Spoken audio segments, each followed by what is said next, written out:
राधे राधे जी। आप सभी भक्तों का मेरे channel modern at the rate Laddu Gopal में स्वागत है।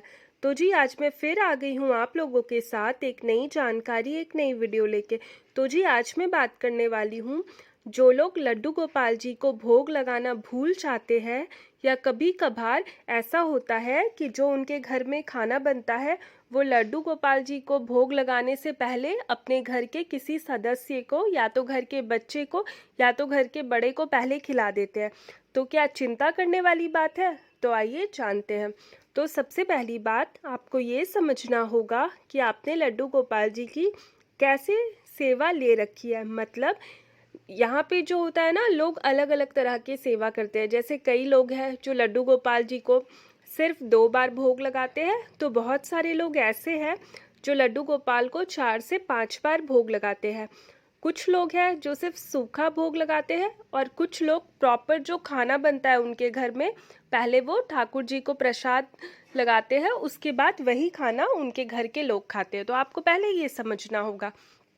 और जहाँ तक बात है कि लड्डू गोपाल जी को हम लोग भोग लगाते हैं, तो अगर कभी भूल जाते हैं तो कुछ हमारे साथ गलत होगा या पाप लगेगा, तो ये बस हमारे मन का वहम है। लड्डू गोपाल जी की जब हम सेवा करते हैं, जब उनको दिल से मानते हैं, तो ये छोटी छोटी गलतियाँ कभी कभार हो जाती है। हाँ, अगर आप ये चीज़ें जानबूझ करके कर रहे हैं तब वो चीज़ें सही नहीं है। आपको 2-3 बातें हैं जो हमेशा ध्यान में रखना है लड्डू गोपाल जी के सेवा के समय। पहली ये कि जब आप लड्डू गोपाल जी को अपने घर पे लाते हैं, जब उनकी सेवा करने के बारे में सोचते हैं, या अगर आप लड्डू गोपाल जी को घर लाना चाहते हैं और सेवा करना चाहते हैं, तो आप ये समझिए कि आपको लड्डू गोपाल जी को 2-3 चीज़ जो है रोज़ाना करना है। उनको स्नान करवाना है, उनको भोग लगाना है, आरती करना है। ये चीज़ें आपको रोज़ाना करनी है, और इसके साथ एक्स्ट्रा आप कुछ भी करते हैं तो वो आपका अपना चॉइस होगा।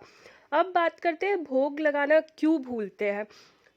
अगर किसी कारण की वजह से, मतलब कुछ ऐसा आपके साथ घटित हो जाता है जिसमें आप लड्डू गोपाल जी को भोग लगाना भूल जाते हैं, या कुछ ऐसा परेशानी आ जाता है, या कुछ भी ऐसा हो जाता है जिस वजह से आप लड्डू गोपाल जी को भोग नहीं लगा पाते हैं, तब आपको बिल्कुल भी नहीं घबराना है। क्योंकि कभी कभार हमारे साथ ऐसा हो जाता है कि कुछ ऊपर नीचे कुछ ऐसी चीज़ें हो जाती है जिस वजह से हमारा ध्यान पूरा अलग भटक जाता है और हम लोग लड्डू गोपाल जी को भोग नहीं लगा पाते। तो आपको बिल्कुल भी चिंता लेने की बात नहीं है।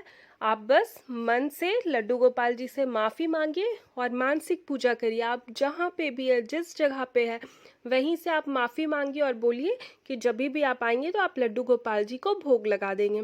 ये इसमें ये नहीं है कि पाप लगने लगेगा।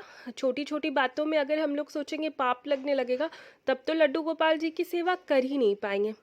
दूसरी चीज़, अब बात करते हैं कि जब हम लोग लड्डू गोपाल जी को भोग लगाते, प्रसाद लगाते हैं, लेकिन कभी कभार हमारे साथ ऐसा हो जाता है कि उस दिन कुछ ऐसा होता है कि हम अपने घर के बच्चे को पहले खाना खिला देते हैं या अपने घर के बड़े को खिला देते हैं और लड्डू गोपाल जी को भूल जाते हैं। तब ये चीज़ें देखिए गलत है। गलत इसीलिए है क्योंकि जब आपने वैसी सेवा ले रखी है और आप कोई भी प्रसाद पहले लड्डू गोपाल जी को, कान्हा जी को खिलाते हैं, तो आपको उनको अपने ध्यान में रखते हुए उनके लिए निकाल देना है। हाँ, अब कभी कुछ ऐसा हो गया कि आपके बच्चे को बहुत भूख लगी है या कुछ भी इस तरह का है, तो उस दिन अगर आप खिला देते हैं, या आपके घर के बड़े को भूख लगा है और जल्दी जल्दी में आप पहले उन लोगों को खाना दे देते हैं, तो उसमें भी घबराने की बात नहीं है। क्योंकि अगर आपके घर वाले भूखे हैं तो उससे भी आपको मन में शांति नहीं मिलेगा। तो इसीलिए ये छोटी छोटी चीज़ें हैं जिनको सोच करके बहुत ही ज़्यादा टेंशन लेने की ज़रूरत नहीं है। फिर कभी कभार हमारे साथ ये होता है कि जब हम लोग लड्डू गोपाल जी को उनके लिए खाना बनाते हैं, तो उनके लिए ध्यान में रखते हुए खाना बनाते हैं, लेकिन लड्डू गोपाल जी को भोग नहीं लगा पाते हैं। तब आता है ये चीज़ कि लड्डू गोपाल जी जो है वो हमारे साथ लीला करते हैं।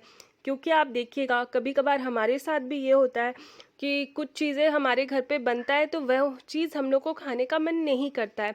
तो वैसे ही हमारे लाला हमारे कान्हा करते हैं कि आप कभी कुछ बनाते हैं उनके लिए मन से, लेकिन देखना आप उन तक भोग पहुंचा ही नहीं पाते। क्यों? क्योंकि लाला को वो चीज़ें नहीं खानी होती है। तब आप सोचिए कि आपके लाला को क्या पसंद है, तो आप उनको वो चीज़ बना के खिला दीजिए। ऐसा भी करिएगा तो कोई दिक्कत नहीं होगा।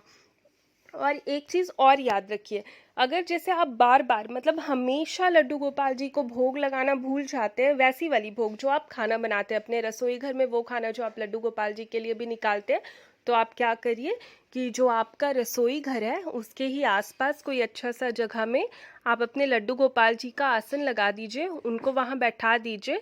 तब आप जब भी अपने रसोई घर के अंदर जाएंगे तो आपका नज़र कान्हा जी पे पड़ेगा, तो आपके घर पे जो भी पहला भोग बनेगा वो आप लड्डू गोपाल जी के लिए निकाल सकते हैं, उनको भोग लगा सकते हैं।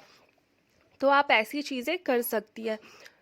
और जहाँ तक बात है, जब आप 2 ही बार लड्डू गोपाल जी को भोग लगाते हो उसमें भूल जाते, पहली बात तो जब हम लड्डू गोपाल की सेवा करते हैं तो भूलने वाला कोई सीन ही नहीं होता है। क्यों? क्योंकि वो हमारे घर के बच्चे की तरह होते हैं, उनकी पूजा करते हैं, उनके साथ रहते हैं, तो आप अपने बच्चे को कैसे भूल सकते हो। तो ये छोटी छोटी बातें जो आपको ध्यान में रखते हुए लड्डू गोपाल जी की सेवा करनी है। और हमेशा याद रखिएगा, जब भी लड्डू गोपाल जी को आपसे कोई भी सेवा लेनी है तो वो आपसे सेवा लेके रहेंगे, आपका मन हो ना हो कुछ भी, उनको आपसे सेवा लेनी है तो वो आपसे सेवा ले ही लेंगे। इसीलिए बिल्कुल बेफिक्र हो करके लड्डू गोपाल जी की सेवा करिए, या सेवा करना चाहते हैं तो उनको अपने घर में लेके आइए, आराम से उनकी सेवा करिए, कुछ बातों को ध्यान में रखते हुए सेवा करिए। क्योंकि आप जितना भी उनके साथ कोई भी संबंध बनाए, लेकिन एक संबंध बना हुआ है भगवान और भक्त का, तो उस चीज़ को ध्यान में रखते हुए आपको लड्डू गोपाल जी की सेवा जो है थोड़ा नियम पूर्वक करना है। बाकी थोड़ा मोड़ा गलती तो होते रहता है, तो उसमें बिल्कुल भी घबराना नहीं है, आराम से सेवा करिए। तो जी आज के लिए इतना ही। अगर वीडियो पसंद आई होगी तो वीडियो में एक लाइक ज़रूर करिएगा। चैनल में नए हैं तो चैनल को सब्सक्राइब करिएगा। मिलते हैं फिर एक नए वीडियो के साथ, तब तक मेरे चैनल में बने रहे। राधे राधे।